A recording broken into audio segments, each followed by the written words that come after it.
for Columbus High School in Miami proves such greats as Brian Greasy, and look at Henry Parrish. Faking people out and making people miss. Henry Parrish. Hey, Henry, it's Kenny Mayne and John Buccigross from SportsCenter here.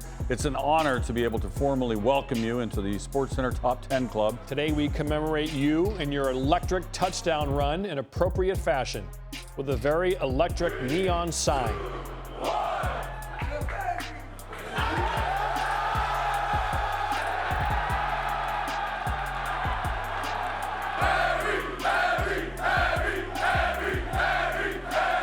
It felt amazing. Like, I just had to be patient, like be humble, because I knew it was gonna come. I just had to be patient and wait for it. And my time here, so it's just time to keep going.